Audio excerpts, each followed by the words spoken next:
formally open the program, I would like to call on the Assistant General Manager of Anvil Publishing, Karina Bolaso.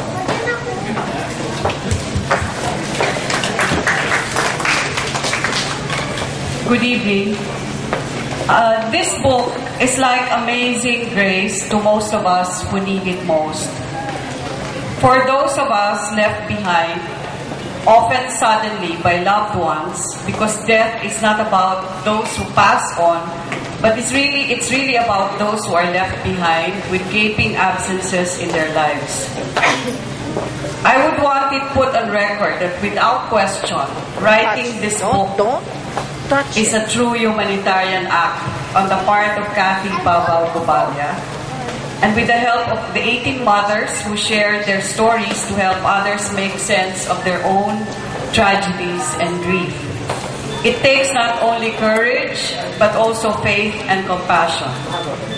We can only be grateful to Kathy for finally giving us our own articulation and understanding of grieving in our culture. Now we don't have to be left with no choice but to read the American books on grief management. Kathy has done that already.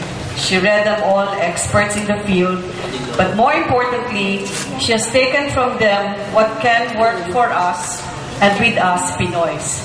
She has filtered the theories and now tells us in simple, poignant stories how we can and must proceed with our grief.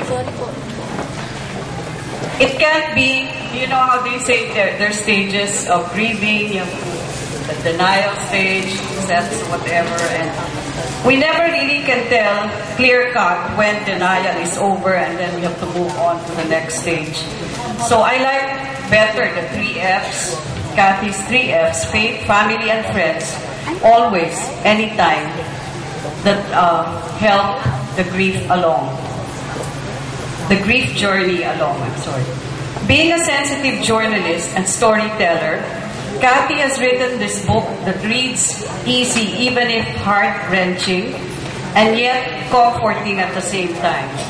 Kathy, who herself experienced the loss of a young son, truly knows from where she feels, and with her MA in psychology and education and specialization in grief management, she clearly knows from where she speaks. This book is essential because it will help so many of us understand the grieving process. As Lorna Tirol says it in her blurb for the book, and I quote, "There can be no better guide to coping with the death of one's child than someone who can speak from all levels. Personal experience, serious study, empathy, and compassion. From heart, mind, and soul all at once." Close quote. I say this often that what amazes me every time about books is how enormously beholden they are to the kindness of strangers. Writers and readers who do not know each other meet in this book and find bonds or ties as if they have known each other all their lives. This is what this book, Between and Forever, Filipino Mothers on the Grief Journey, will be from here on for us.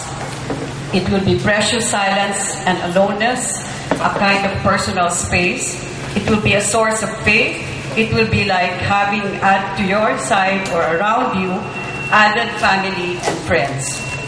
So on behalf of Anvil and all the readers, we thank you, Kathy, for this great work of inspiration that empowers the bereaved and helpless to rise above their sadnesses and transform them into creative expressions or stories for others. It is pretty much like you light a torch, and from it everyone else lights candles one after the other on the darkest of nights. I'm sure your son, Miki, must be beaming with pride, holding up his thumb and saying, "Mommy, job well done."